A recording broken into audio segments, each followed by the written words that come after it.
अपनी माँ की जान बचाने के लिए मंगल ने उठाया बड़ा कदम। शांति देवी ने मंगल के सामने शर्त रखी थी कि अगर वह कपिल से शादी के लिए हाँ नहीं करेगी, वह हार्ट सर्जरी नहीं कराएगी। उसी वक्त मंगल कहती है कि अम्मा अगर आप जिद्दी हो ना तो मैं महाजिद्दी हूँ। मुझे पता है कि आप हार नहीं मानोगी, लेकिन मैं भी आप ही की बेटी हूँ, इसीलिए मैं आपके सामने हार मानती हूँ। आप जो कुछ भी कहेंगी मैं सारी चीजें करने के लिए तैयार हूँ। उसी वक्त शांति कहती है कि मंगल बेटा तुझे कपिल से शादी करनी होगी, और मंगल को दिल पे पत्थर रख के अपनी माँ को हाँ कहना पड़ता है। मंगल इस वक्त तक खून के आंसू रो रही थी, क्योंकि मंगल नहीं चाहती थी कि उनके बच्चों को कोई नया परिवार मिले। मंगल सिर्फ यह चाहती थी कि उनके बच्चे खुश रहें, लेकिन कपिल से शादी होने के बाद मंगल का एक नया परिवार होगा, उनके बच्चों के एक नए पिता होंगे, जिससे कि कहानी बेशक बदलने वाली है। आखिर पूरी कहानी क्या है, आइए जानते हैं आज के एपिसोड में। कहानी की शुरुआत में हम देखते हैं कि मंगल बहुत ज्यादा भावुक हो गई होती है, क्योंकि उसने इतनी सारी कैलकुलेशन करी थी, लेकिन फिर भी उसके पास 8 लाख रुपए का जुगाड़ नहीं हो रहा था। यहाँ तक कि अपनी सारी सेविंग जोड़ने के बाद भी, अपने गहने बेचने के बाद भी वो सिर्फ 5 लाख रुपए तक ही अरेंज कर पा रही थी। लेकिन उसी वक्त उसे डॉक्टर आके बताते हैं कि सारे ही पैसे ऑलरेडी पे कर दिए गए हैं, और अब वो मंगल के माँ यानी शांति जी की सर्जरी शुरू कर रही है। यह सुन के मंगल शॉक हो जाती है, और बाद में मंगल को पता चलता है कि ये सारी चीजें कपिल ने करी है, यानी कपिल ने बिना मंगल से कहे ही 8 लाख रुपए रातों रात ट्रांसफर कर दिए। मंगल इस वक्त तक हाथ जोड़ के कपिल का धन्यवाद करती है और कहती है कपिल जी ये आपका एहसान मैं कभी भी नहीं भूल पाऊंगी। इस वक्त तक जो कपिल है वो मंगल के आंसू पोंछने लगा है, और मंगल को वही बातें याद आती है जो कि शांति ने कपिल के बारे में उससे कही थी कि कपिल उसकी फिक्र करता है, कपिल उसकी केयर करता है, कपिल यही चाहता है कि वह और मंगल दोनों ही एक साथ रहने लग जाएं। और ये सारी चीजें होते हुए अदित देख लेता है। इस वक्त तक अदित के साथ बहुत बुरी सिचुएशन हुई थी, क्योंकि अदित ने भी थोड़े बहुत पैसे का इंतजाम कर लिया था। हालांकि अदित कभी भी शांति जी को शुरू से पसंद नहीं करता आया है, लेकिन जब भी जरूरत पड़ी तो अदित कभी भी पत्थर दिल नहीं बना। अदित ने उस समय भी मदद करी थी जब मंगल को कहीं पर भी ऑटो नहीं मिल रहा था, लेकिन उसे अपनी माँ को जल्द से जल्द हॉस्पिटल ले जाना था, इसीलिए वो अपनी कार में मंगल और उसकी माँ को हॉस्पिटल के लिए लेकर आता है। और जब उसे पता चलता है कि 8 लाख रुपए जैसी बड़ी रकम का इंतजाम करना है, तो उसी वक्त अदित हॉस्पिटल से निकल जाता है और जैसे तैसे करके थोड़े बहुत पैसों का जुगाड़ करता है। हालांकि ये पूरा 8 लाख नहीं थे, लेकिन जितने अदित से हो सकते थे अदित ने इतने पैसे का जुगाड़ किया, और मंगल को देने ही आ रहा था, लेकिन उससे पहले वही पूरा ही दृश्य देख लेता है कि किस तरीके से कपिल ने सारी पैसे जमा कर दिए हैं, और अब उसने जो मेहनत करी है, जो वो पैसे लेकर आया है, उसका कोई मूल्य नहीं रह गया। हालांकि अदित यह बात किसी से भी नहीं कहता है, वह इस बात को अपने सीने के अंदर दफन रखता है और गुस्से में वहां से सीधे घर की ओर निकल जाता है। लेकिन उसे कहाँ पता था कि घर पर भी सोमिया उसका गुस्से से इंतजार कर रही थी, क्योंकि अदित ने सोमिया का एक फोन भी नहीं उठाया। सोमिया ने संडे की बहुत तगड़ी प्लानिंग कर रखी थी। सोमिया चाहती थी कि वो अदित के साथ कैंडल लाइट डिनर करे और एक क्वालिटी टाइम स्पेंड करे बहुत समय के बाद, लेकिन सोमिया का एक कॉल भी अदित ने पिक नहीं किया होता है। इसीलिए जैसे ही अदित घर पे पहुंचता है, वैसे ही सोमिया अदित पे भड़क उठती है। सोमिया यहाँ पे अदित पे इल्जाम लगाने लगती है कि कहीं ऐसा तो नहीं कि वो वापस से मंगल के करीब जा रहा है। जिस तरीके से उसने मंगल को धोखा दिया, उस तरीके से वो मुझे धोखा देकर वापस से मंगल के पास जा रहा है। अदित यहाँ पे सोमिया को कहता है कि सोमिया तुम क्या कह रही हो, मैं ऐसा कभी भी नहीं कर सकता। सोमिया कहती है तो फिर तुम अब तक कहाँ थे। अदित यहाँ पे थोड़ा सा हड़बड़ाता है और कहता है कि मैं मंगल के साथ था। सोमिया उस वक्त तक ताली बजाने लगती है और कहती है कि वाह अदित वाह, आजकल तुम्हें लगता नहीं है कि तुम मंगल के साथ ज्यादा समय बिता रहे हो as compare to me. Adit कहता है कि देखो ऐसा कुछ भी नहीं है, मंगल की माँ बीमार थी इसलिए मैं उन्हें हॉस्पिटल लेके गया था। सोमिया कहती है कि तुम उसे हॉस्पिटल लेके क्यों गए थे, वो कपिल था ना, वो भी तो ले जा सकता था। अदित इस वक्त तक सोमिया को चिल्लाते हुए कहता है कि मैंने तुमसे कहा था ना कि मंगल और कपिल के बीच में कुछ भी नहीं चल रहा है। सोमिया कहती तो तुम इतने हाइपर क्यों हो रहे हो, अगर इनके बीच में कुछ चल भी रहा हो या नहीं भी चल रहा हो, इससे हमें क्या फर्क पड़ता है, लेकिन मुझे ऐसा लगता है कि तुम्हें शायद से फर्क पड़ता है। अदित कहता है कि सोमिया तुम बातों का बतंगड़ मत बना, और इतना कह के अदित वहाँ से चले जाता है। सोमिया इस वक्त तक मन ही मन में कहती है कि मुझे कुछ ना कुछ तो जरूर करना पड़ेगा, नहीं तो ये अदित मंगल के पीछे लट्टू बन जाएगा।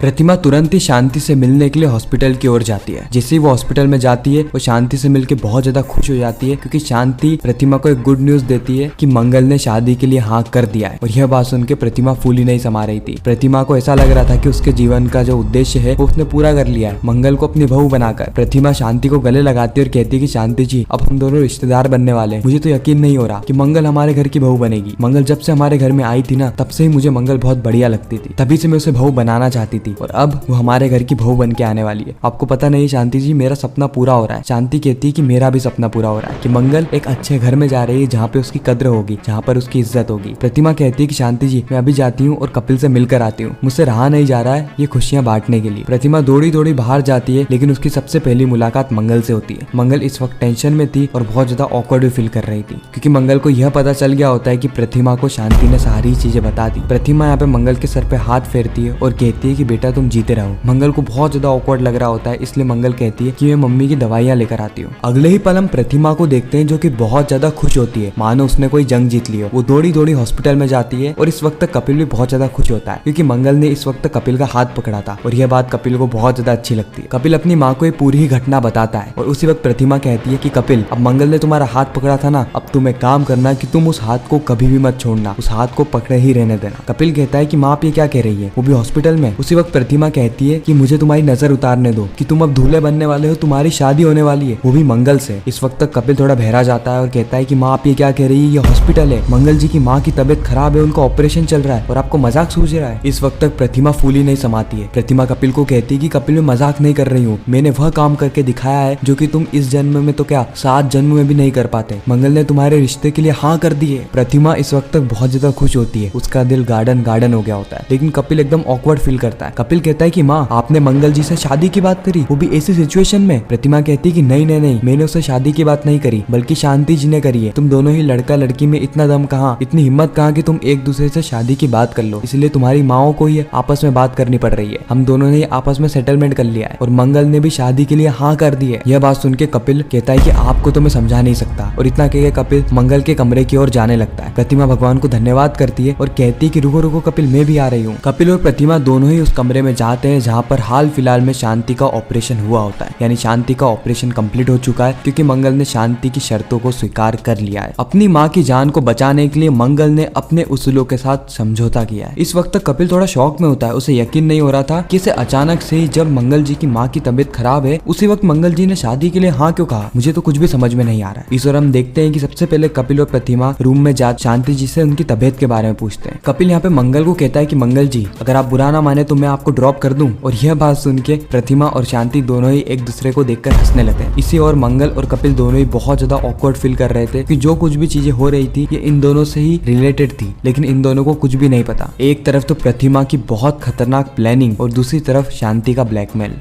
इसके बाद हम देखते हैं कि कपिल मंगल, प्रतिमा और शांति को लेकर घर की ओर जाता है। मंगल को यहाँ पर मन ही मन में घबराहट होती है क्योंकि अब उसके साथ जो होने वाला है वो आज से पहले कभी भी नहीं हुआ। मंगल को दूसरी शादी करनी पड़ेगी, वो भी अपने ही बॉस कपिल के साथ। कपिल के साथ मंगल का रिश्ता एकदम नॉर्मल था, यानी एक दोस्त वाला और एक पार्टनर वाला। पार्टनर यानी बिजनेस पार्टनर, लेकिन अब ये लाइफ पार्टनर बनने वाले। यह बात मंगल बिल्कुल भी एक्सेप्ट नहीं कर पा रही थी, लेकिन उसने शादी के लिए तो हाँ कर ही दिया था। मंगल ये सोचती कि कपिल जी पता नहीं क्या सोचेंगे मेरे बारे में, और इस ओर कपिल भी बिल्कुल वही सोच रहा होता है। कपिल कहता है कि माँ ने पता नहीं क्या कह दिया जिससे कि मंगल जी ने शादी के लिए हाँ कर दी है। मुझे बिल्कुल भी समझ में नहीं आ रहा है कि ऐसी कंडीशन में कोई शादी के बारे में कैसे पूछ सकता है। पता नहीं वो मंगल जी मेरे बारे में क्या सोच रही होगी। कहीं ऐसा तो नहीं कि वो यह सोचने लग जाए कि मैंने उनकी मजबूरी का फायदा उठाया है और मैंने इसीलिए उनके अकाउंट में 8 लाख रुपए ट्रांसफर करे। नहीं नहीं नहीं, मुझे मंगल जी से बात करनी होगी, साफ तौर पर बात करनी होगी। जितने भी कंफ्यूजन है उनको क्लियर करना होगा। इस ओर प्रतिमा बहुत ज्यादा खुश होती है तो दूसरी ओर शांति। और इसी के साथ ही एपिसोड यहीं पर ही खत्म होता है। आपको यह रिकैप कैसा लगा कमेंट सेक्शन में जरूर बताना। मैं मिलता हूँ नेक्स्ट वीडियो में, जब तक के लिए गुड बाय।